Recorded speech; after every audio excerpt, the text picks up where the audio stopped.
আমি টুম্পা অটোওয়ালি পৌঁছে দেবই টাইমলি। তবে হ্যাঁ, অনেকদিন পরে টুম্পাই বাড়িতে রান্না করলি, বাহ। তবে এখন তুই যা রান্না শিখেছিস একবারে ম্যাজিকের মতো, যা করিস সেটাই অসাধারণ। সে আলু সেদ্ধ ভাতই হোক আর মাংস ভাতই হোক। হ্যাঁ, সে তুমি যাই বলো না কেন, টুম্পা দিকে তুমি রান্না শেখালো, টুম্পা দিকে তো এখন তোমার থেকে একটু হলো বেশি ভালো রান্না করে। একটা মারবো সোমা, একদম বাজে কথা বলবি না। তুই কি জানিস এই পাড়ায় আমার মামির রান্নার কত সুনাম আছে? আরে বাবা, কতবার কত লোক তো মামিকে রান্নার কম্পিটিশনে যেতে বলেছে, কি তাই না মামি? হ্যাঁ তাই না বল। আমার মামির রান্না বেস্ট। সে আর বলতে, আমি তো মায়ের সাথে একটু মজা করছি। হ্যাঁ করবো না? না রাগ করিনি গো। চলো, অনেক কথা হয়েছে, এবার খাবার দাবার গুলো নিয়ে আসা যাক। হ্যাঁ, সবাই মিলে একবারে একসাথে কমটি ডুয়ে চেটে মুটে খাবো, কি বল? সত্যি কথা বলতে কি, আমার না ধৈর্য ধরছে না, আমি আর অপেক্ষা করতে পারছি না। এক কাজ কর, তোরা বস, আমি খাবার দাবার নিয়ে আসি। ও সোনালি, তুমিও বসে পড়ো, আমি খাবারটা নিয়ে আসি। হ্যাঁ, আমি খাবো না। মামা খাবে না কেন? সেই সকাল থেকে রান্নাঘরে যা শুরু হয়েছে, নিজের জন্য যে কিছু বানাবো তার জায়গাটুকু পর্যন্ত পাইনি। মানে টুম্পা তো আমাদের সবার জন্য রান্না করেছে। মা, তোমার কি অন্য কিছু খাওয়ার মন ছিল? তাহলে তুমি আমাকে বলতে, আমি একবারে বানিয়ে দিতাম। সৌজন্য বলে তো একটা ব্যাপার আছে নাকি? আমি বাড়ির অতিথিকে কিভাবে নিজের পছন্দের খাবার বানাতে বলতে পারি?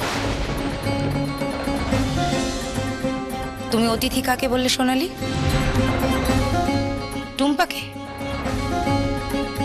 এ বাড়িতে পম্পা আর সোমার যতটা অধিকার আছে, টুম্পারও ঠিক ততটাই অধিকার আছে, বুঝেছো? সে তুমি যাই বলো বৌদি, আমি কিছুতেই আর এই মেয়েকে মন থেকে মেনে নিতে পারবো না।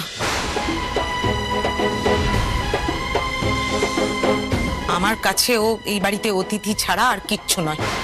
সেই তোমরা আদর যত্ন করে রাখতে চাইলে রাখতেই পারো, আমার বলার কিছু নেই, কিন্তু আমার কোনো কিছুতে যেন হাত না দেয়। মা, এসব তুমি কি বলছো? বৌদি, তোমরা তোমাদের মতো খেয়ে নাও, আমি নিজের রান্না নিজেই করে নেব। ও খাবার আমার গলা দিয়ে নামবে না। না মা, আমি তোমার কাছে হাত জোড় করছি মা, আমার বানানো খাবারটা না খেয়ে তুমি আমাকে অনাথ করে দিও না মা, আমাকে অনাথ করে দিও না। আমি এখনো সবার মতো সবটা ভুলে যেতে পারিনি। টুম্পাদীপ, তাড়াতাড়ি একবার বাইরে চল। কেন, কি হয়েছে? তুই আয় না একবার বাইরে। বাবা, এই দিনও বাকি ছিল। ছি ছি ছি ছি ছি, এই দিনও যে দেখতে হবে এদের জন্য এই পাড়ায়। ছি। থামো তো তোমরা, কিছু না জেনে শুনে না লোকের ব্যাপারে এত কথা বলো না। আগে দেখো কি হয়েছে, তারপর কথা বলো। দেখেই তো যাচ্ছি, আর কত কি দেখবো? মানুষ তো বিপদে পড়লে পাশে দাঁড়াতে হয়, নিশ্চয়ই ওরা কোনো বিপদে পড়েছে, তাই না? না না, পাড়ার মধ্যে এসব আর সহ্য করা যাবে না, এসব নিয়ে কথা বলতেই হবে। ওদের ব্যাপারটা ওদেরকেই বুঝতে দাও, আমরা এখানে দাঁড়িয়ে থেকে কি করব? চলো তো আমরা চলে যাই। যাবো কেন? যাবো কেন? নিজেদের ব্যাপার হলে নিজেদের ঘরে গিয়ে মেটা। পুলিশ যখন এসেছে, এটা তো তখন কোনো সামান্য ব্যাপার নয়, কিছু বড়সড় ব্যাপার হয়েছে বলেই না পুলিশ এসেছে। কি ব্যাপার আপনারা এভাবে আমাদের বাড়ির সামনে? স্যার, আপনাকে কিছু জিজ্ঞাসাবাদ করা আছে একটা কেসের ব্যাপারে।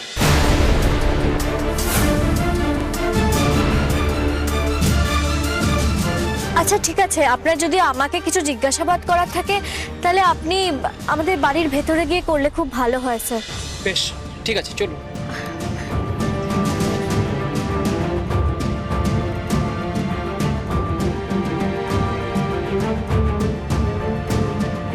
দেখো দেখো, কাণ্ডটা দেখো সবাই।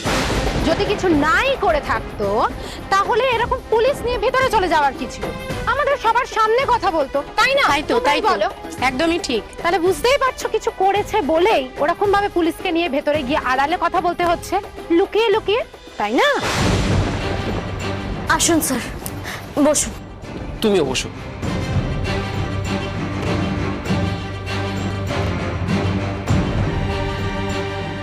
আচ্ছা, এই বাচ্চা মেয়েটিকে? ও আমার বোন। কেন স্যার? জিজ্ঞাসাবাদ শুরু হওয়ার আগে ওকে ভেতরে যেতে বলুন, কারণ এসবের সামনে ওর না থাকাটাই ভালো।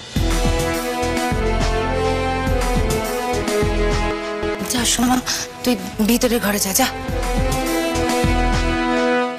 বেশ, এবারে জিজ্ঞাসাবাদ শুরু করা যাক। হ্যাঁ স্যার, বলুন না আপনি আমাকে কি জিজ্ঞেস করতে চান। স্যার টুম্পাদীপ কি করেছে? না মানে টুম্পাদি তো ভুল কিছু করতেই পারে না। স্যার আমি বলছি স্যার, টুম্পার মতো ভালো মেয়ে হয় না স্যার। আপনাদেরকে কেউ টুম্পার ব্যাপারে কিছু ভুল বলেছে স্যার। স্যার বলছি যে টুম্পাদিকে কি ব্যাপারে জিজ্ঞাসা করবেন আপনি? যাও যাও, জিজ্ঞাসা করো না। এই দাঁড়িয়ে আছো কেন? যাও। আপনারা এ বাড়িতে কি করতে এসেছেন বলুন তো?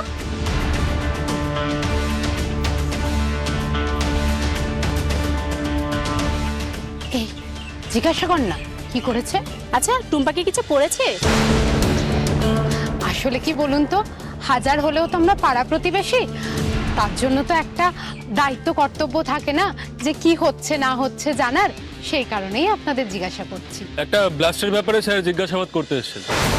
ব্লাস্ট? Bomb blast? হ্যাঁ রে, আরে ওই ব্লাস্টে ওই বাড়ির বড় জামাই অর্ক, আরে পম্পার বর মারা গেছে না, সেই জন্যই জিজ্ঞাসা করতে এসেছে। আচ্ছা, আপনারা জিজ্ঞাসাবাদ করুন, দেখুন কিছু জানতে পারেন কি। হ্যাঁ রে, টুম্পা কি বোম ব্লাস্টের ব্যাপারে কোনোভাবে জড়িত নাকি? আবার তোমরা শুরু করলে লোকের ব্যাপারে মাথা ঘামানো। পুলিশের কাজ পুলিশকেই করতে দাও না তোমরা। উফ, তা আমরা কি পুলিশের কাছে বাধা দিচ্ছি নাকি? দেখো ভাই, আমি এক কথার মানে, আমার তো পরিষ্কার মনে হচ্ছে টুম্পাই বোম ব্লাস্টের ব্যাপারে কোনো না কোনো ভাবে জড়িত।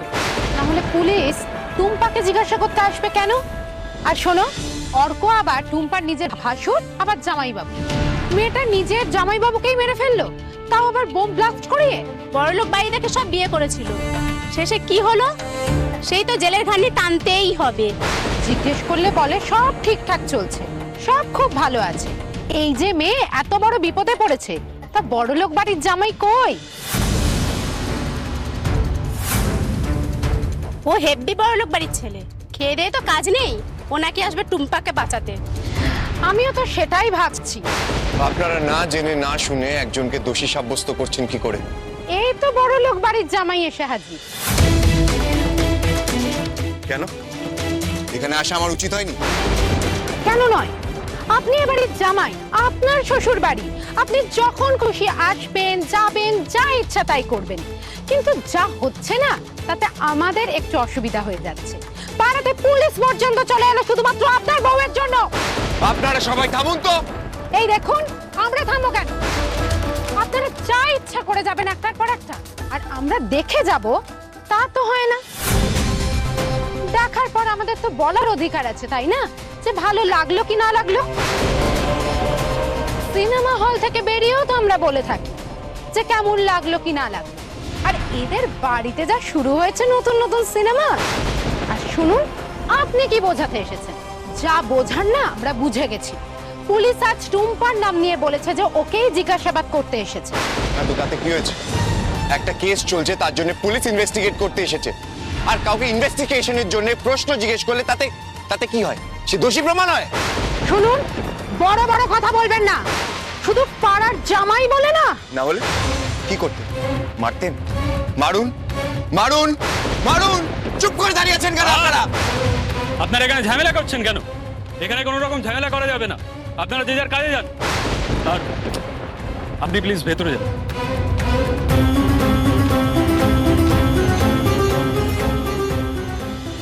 আপনি শিওর যে অশোক মল্লিক এই ব্লাস্টের পেছনে রয়েছেন?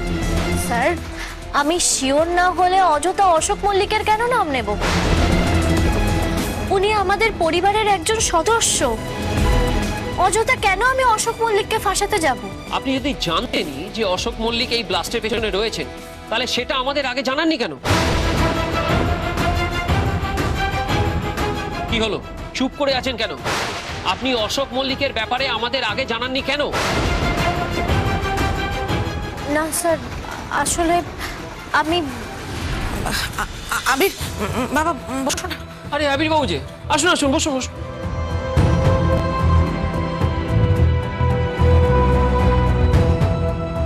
আচ্ছা আবির্বাবু, আপনি নিশ্চয়ই জানেন যে আপনার স্ত্রী এই ব্লাস্টের সঙ্গে জড়িত কিনা? টুম্পা, তুমি যদি আমাকে সব সত্যিটা সময় মতো বলতে, তাহলে আমাকে এখন এরকম ভাবে চুপ হয়ে যেতে হতো না। আপনার কি কিছু জানা আছে? না, এ ব্যাপারে আমার কিচ্ছু জানা নেই।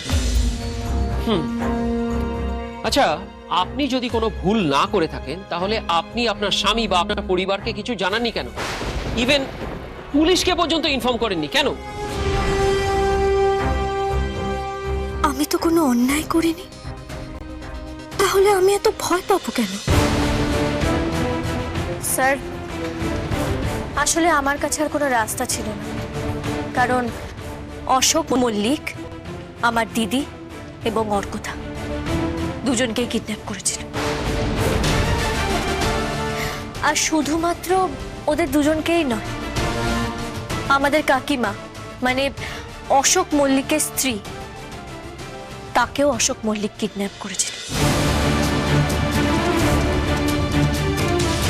আর উনি আমাকে শর্ত দিয়েছিলেন আমি যাতে এই বিষয়ে পুলিশ বা বাড়ির কাউকে কিচ্ছু না বলি।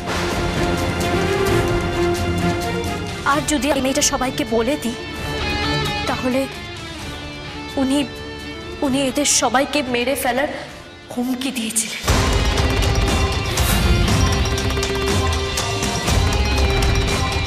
চুপ করে থাকা ছাড়া আমার কাছে আর কোনো উপায় ছিল না স্যার।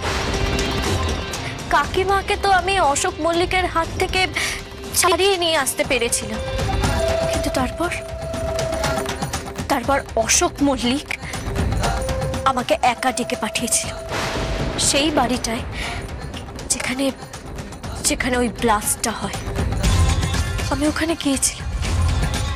ওখানে গিয়ে আমি দিদি আর অর্কদা দুজনকেই বের করে নিয়ে আসার চেষ্টা করেছিলাম, কিন্তু অর্কদা না আসতে চাইছিল না, বারবার বলছিল যে আমি বাইরে যাচ্ছি, তুমি পারলে পম্পাকে একবার ছাড়িয়ে আনো, আমি যাচ্ছি। কিন্তু দিদিকে নিয়ে বেরিয়ে আসার পর সবকিছু শেষ হয়ে গেল।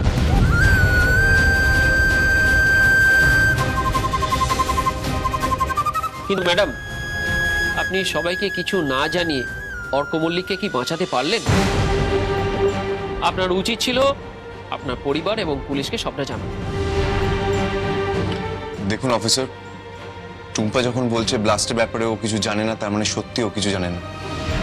আপনি কেন এভাবে ওকে চার্জ করছেন? দেখুন, আমাদের একজন সিনিয়র অফিসার এসেছেন এই কেসটা হ্যান্ডেল করার জন্য, আর উনি যদি এসে দেখেন যে আমরা এই কেসটা প্রপারলি ইনভেস্টিগেট করিনি, তাহলে উনি কিন্তু আমাদের তখনই সাসপেন্ড করবেন। ওনার নাম শুনলে ডিপার্টমেন্টের সবাই থরথর করে কাঁপে। উনি কাউকে ভয় পান না, এমনকি উনি কোনো অন্যায়ের সাথে আপোষও করেন না। কেউ দোষ করলে উনি তাকে কিন্তু শাস্তি দিয়েই ছাড়েন, সে যেই হোক না কেন। তাছাড়া টুম্পা মল্লিককে সন্দেহ করার যথেষ্ট কারণ কিন্তু আমাদের কাছে আছে।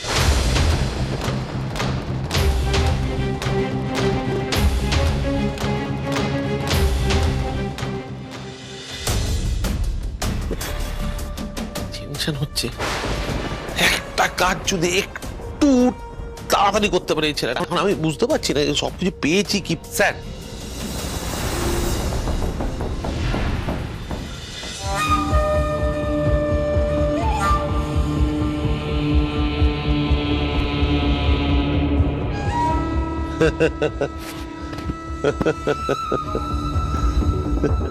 স্যার, আপনার আনন্দ দেখে না আমার হেব্বি লাগছে, কিন্তু স্যার আমি বুঝতে পারছি না আপনি এটা কেন আনলেন।